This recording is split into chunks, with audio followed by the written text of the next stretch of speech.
દર્શન કરવાની રીત ન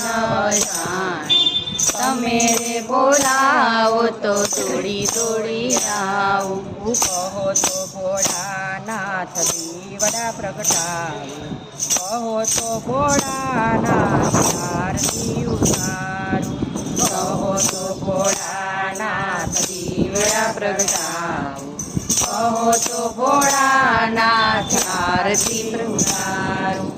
આરતી ઉતારવાની રીત નવ જાણી તમે રે બોલાવો તો દોડી દોડી આવું